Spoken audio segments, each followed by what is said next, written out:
കിട്ടിയോ?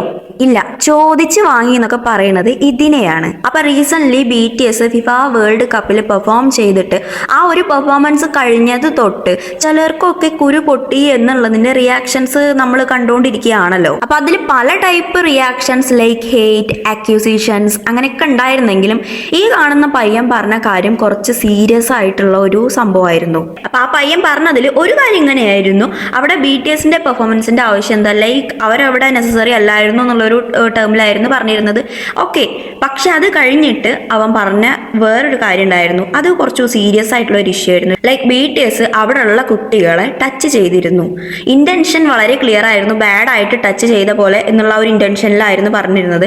അങ്ങനെ ഒരു അക്യൂസേഷൻ BTSനെതിരെ ഈ പയ്യൻ പറഞ്ഞു. ആൻഡ് ഈ ഒരു സംഭവം ചെറുതല്ല, ഇതിന്റെ ഒരു സീരിയസ്നെസ് അറിയാവുന്നവർക്കറിയാം. ആ പയ്യൻ അവിടെ പറഞ്ഞ അലിഗേഷൻ ഇറ്റ് വാസ് സീരിയസ്, അല്ലാതെ ഒരു ജോക്കായിട്ടൊരു ഫണ്ണി ടൈപ്പിൽ നമുക്ക് തള്ളിക്കളയാൻ പറ്റുന്ന ഒരു സംഭവം അല്ലായിരുന്നു അവിടെ പറഞ്ഞിരുന്നത്. അപ്പൊ ഈ ഒരു അലിഗേഷൻ പറഞ്ഞപ്പോൾ ഏത് വീഡിയോ ആണ്, എവിടെയാണ്, എന്താണെന്നുള്ള കാര്യങ്ങളൊന്നും ആ ഒരു പയ്യൻ നേരെ പറഞ്ഞിട്ടില്ല. ലൈക്ക് അവൻ അങ്ങോട്ട് പറഞ്ഞിട്ട് അങ്ങോട്ട് പോയിന്നേ ഉള്ളൂ. പക്ഷെ BTS കിഡ്സ് ആയിട്ട് ഇന്ററാക്ട് ചെയ്യുന്നത് നമ്മൾ ഫിഫ വേൾഡ് കപ്പിന്റെ ഹാഫ് ടൈം ഷോ കഴിഞ്ഞ ഉടനെയുള്ള ആ ക്ലിപ്സിലൊക്കെ ഉണ്ട്. പക്ഷെ അത് കണ്ടവർക്ക് ശരിക്കറിയാം അവിടെ എന്താ സംഭവിച്ചതെന്നുള്ളത്. BTSനെ ആ കിഡ്സ് ആണ് വന്നിട്ട് അപ്രോച്ച് ചെയ്തത്. അതേപോലെ തന്നെ അവർ പ്യൂർലി ഒരു അഫെക്ഷൻ കൊണ്ടുള്ള ആ ഒരു ഇന്ററാക്ഷൻ ആണ് നമുക്ക് കണ്ടാൽ തന്നെ മനസ്സിലാവും. അല്ലാതെ ഇയാള് അക്യൂസ് ചെയ്യുന്ന പോലുള്ള സംഭവങ്ങളൊന്നും അവിടെ ഉണ്ടായിട്ടില്ല. അപ്പൊ അതിന്റെ ഒരു സത്യാവസ്ഥ മനസ്സിലാക്കുന്നവർക്ക് ഇതെന്താണെന്നറിയാം, അല്ലാത്തവർക്ക് ഇത് ജസ്റ്റ് ഒരു ആഘോഷം മാത്രമാണ്. ഇത് എടുത്ത് ആഘോഷിക്കുന്നവരുണ്ട്. പക്ഷെ ഈ ഒരു പയ്യൻ ഈ ഒരു വീഡിയോ ഇട്ടിട്ട് മുന്നോട്ടും പിന്നോട്ടും ചിന്തിക്കാതെ അവനത് റീച്ച് ആവും, ഫേമസ് ആവും എന്നൊക്കെ വിചാരിച്ചിട്ട് അങ്ങോട്ട് ഇട്ടിട്ട് പോയി. മേ ബി അവന്റെ കൾച്ചർ അങ്ങനെ ആയിരിക്കാം. പക്ഷേ ഈ ഒരു വീഡിയോന്റെ പിന്നാലെ വരുന്ന കോൺസിക്വൻസസിനെ കുറിച്ചിട്ട് അവൻ ചിന്തിച്ച് കാണില്ല. അപ്പൊ വീഡിയോ ഇട്ട് കുറച്ച് കഴിഞ്ഞപ്പോൾ തന്നെ നമ്മുടെ ആർമീസ് കയറി കമന്റ് ബോക്സിൽ പൊങ്കാലിടാൻ തുടങ്ങി. അത് ഉള്ള കാര്യമാണല്ലോ. അത് കഴിഞ്ഞ് കുറച്ച് കഴിഞ്ഞപ്പോൾ തന്നെ നമ്മുടെ ഹൈബ് ഇവനെതിരെ ലീഗൽ ആക്ഷൻ എടുത്തു. ആൻഡ് അവന്റെ അക്കൗണ്ട് വരെ ടേക്ക് ഡൗൺ ചെയ്യാൻ കെൽപ്പുള്ള ഒരു ലീഗൽ ആക്ഷന്റെ കാര്യം കണ്ടപ്പോൾ ആള് പേടിച്ചു. അവൻ ഇട്ട വീഡിയോ ടിക്ടോക്കിൽ തന്നെ റിമൂവ് ആക്കി റിയാക്ഷൻ വീഡിയോ ഇട്ടു. BTSനോട് അപ്പോളജൈസ് ചെയ്തു. പക്ഷെ അവൻ ആർമീസിനോട് അപ്പോളജൈസ് ചെയ്യില്ല എന്നുള്ള കാര്യം പറഞ്ഞു. അതായത് BTSനോട് ഞാൻ അപ്പോളജൈസ് ചെയ്യുന്നുണ്ട്, പക്ഷെ ഞാൻ ഫാൻസിനോട് ഒരിക്കലും അപ്പോളജൈസ് ചെയ്യില്ല എന്ന് പറഞ്ഞു. It's okay, whatever it is. ആർമീസിന് അവന്റെ അപ്പോളജിയും കാര്യമൊന്നും ആവശ്യമില്ല. പക്ഷെ BTSനോട് അവൻ അപ്പോളജൈസ് ചെയ്യണമായിരുന്നു. അതായിരുന്നു ആർമീസിന്റെ ആവശ്യം, അത് അവൻ ചെയ്തു.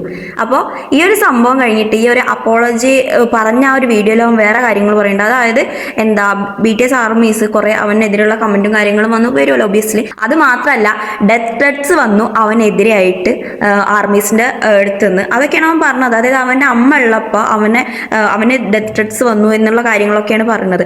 അപ്പൊ അവന് അമ്മ ഉള്ളപ്പോൾ അങ്ങനത്തെ സംഭവങ്ങളൊന്നും വരാൻ പാടില്ല. ഈ പറയുന്ന BTSനും ബാക്കിയുള്ളവർക്കൊന്നും അമ്മയും കാര്യങ്ങളൊന്നുമില്ല. അവരെ കുറിച്ച് എന്തും പറയാം, ഇറ്റ്സ് ഓക്കെ, അതൊന്നും കുഴപ്പമില്ല എന്നുള്ളതാണ്. ഇനി അതിൽ ഏറ്റവും വലിയ രസം എന്താന്ന് വെച്ചാൽ ഇവൻ ഈ ഒരു അക്യൂസേഷൻ പറഞ്ഞപ്പോൾ ഇതിന്റെ സത്യാവസ്ഥ അവൻ അറിയില്ല. ഇവൻ ഇതൊരു തേർഡ് പാർട്ടിന്ന് അല്ലെങ്കിൽ വേറെ എവിടുന്നോ കണ്ടിട്ട് അങ്ങനെ അങ്ങോട്ട് പറഞ്ഞിട്ടതാണെന്നാണ് പറഞ്ഞത്. അതായത് ജസ്റ്റ് ഗൂഗിൾ ചെയ്താൽ ഈ ഒരു സംഭവത്തിനെ കുറിച്ചൊക്കെ അറിയാം, അങ്ങനെ ഇട്ടതാണ്. അല്ലാതെ അവന് അതിനെക്കുറിച്ച് അറിയില്ലായിരുന്നു എന്ന് പറഞ്ഞിട്ടാണ് അവൻ ഇട്ടിട്ടുള്ളത്. എന്നിട്ട് പിന്നെ അവൻ പറയുന്നത് ഈ ഒരു സംഭവം ഫേക്ക് ആയിരുന്നു, സത്യമില്ലാത്ത ഒരു അക്യൂസേഷൻ ആയിരുന്നു എന്നുള്ള കാര്യമൊക്കെ ഞാൻ മനസ്സിലാക്കി എന്നുള്ള ഇതൊക്കെയാണ്. അപ്പോൾ ഈ ഒരു സോഷ്യൽ മീഡിയയിൽ ഇട്ടിട്ട് ഈ വീഡിയോ ഇത്രയൊക്കെ ഇഷ്യൂ ഉണ്ടാക്കിയതിന് ശേഷമാണ് അവൻ അത് സെർച്ച് ചെയ്തിട്ടത് റിയൽ അല്ല എന്നുള്ള കാര്യം മനസ്സിലാക്കാൻ കഴിഞ്ഞത്. അതിന് മുന്നേ അവന് മനസ്സിലാക്കാൻ കഴിഞ്ഞില്ല. ലൈക്ക് ഇത് സോഷ്യൽ മീഡിയ ആണ്, ഇവിടെ എന്തെങ്കിലും ഇട്ട് കഴിഞ്ഞാൽ കയറി കൊളത്തും. പ്രത്യേകിച്ച് BTSന്റെ ഒക്കെ ആകുമ്പോൾ കയറി കൊളത്തും വൈറലാവും. അത് പല തരത്തിലുള്ള റിയാക്ഷൻസ് ആയിരിക്കും അതിന് വരിക. അപ്പോൾ ഇങ്ങനത്തെ ഫേക്ക് ആയിട്ടുള്ള സംഭവങ്ങളൊന്നും നമ്മൾ മാക്സിമം എന്തെങ്കിലും ഇടുമ്പോൾ അത്രയും നമുക്ക് അറിവുള്ള ഒരു സംഭവമാണെങ്കിൽ മാത്രം ഇടാം. അല്ലെങ്കിൽ പിന്നെ അത് ഇടാതിരിക്കുകയായിരിക്കും ഏറ്റവും ബെറ്റർ. പ്രത്യേകിച്ച് നെഗറ്റീവ്, ഒരാളെ കുറിച്ച് നല്ലത് കേൾക്കാൻ ആർക്കും വലിയ ഇഷ്ടമൊന്നും ഉണ്ടാവില്ല. അപ്പം നെഗറ്റീവ് പറയുമ്പോൾ എന്തായാലും അവിടെ എല്ലാവരും ഒന്ന് വന്ന് നോക്കുന്നുള്ള കാര്യം സത്യമാണ്. ഇതിന്റെ ഒരു എക്സ്പ്ലനേഷൻ ഇതൊക്കെ സംഭവമൊക്കെ തരുന്നതിൻ്റെ ഇടയ്ക്ക് ഇയാൾ വേറൊരു കാര്യം പറയുന്നുണ്ട്. ലൈക്ക് ആ ഒരു അക്യൂസേഷൻ, BTSന്റെ പേർക്ക് ഇവനിട്ട അക്യൂസേഷൻ അതൊരു ജോക്ക് ടൈപ്പിലൊക്കെ എടുക്കാൻ പറ്റിയ അങ്ങനത്തെ ഒരു ഇതിലാണോ അവൻ പറഞ്ഞത് എന്നുള്ളൊരു സംസാരം വരുന്നുണ്ട്. ലൈക്ക് ശരിക്കും അതാണോ ജോക്ക്? അതാണോ നമ്മുടെ ഭാഷയിലെ ജോക്ക്? എൻ്റെ ഭാഷയിലെ ജോക്കല്ല, അത് ശരിക്കും ഒരു സീരിയസ് ചൈൽഡ് അബ്യൂസ് അക്യൂസേഷൻ ആണ്. അപ്പോൾ ഒരു സെക്ഷൽ അസൾട്ട് പോലെ കാണാവുന്ന ഒരു അക്യൂസേഷൻ ആണ്. എന്നിട്ട് അതിനെ കയറിയിട്ടൊരു ജോക്ക് എന്നൊക്കെ പറയുമ്പോൾ മേ ബി അതായിരിക്കും അവൻ്റെ കൾച്ചർ, അതുകൊണ്ടായിരിക്കും അവൻ അങ്ങനെ പറഞ്ഞത്.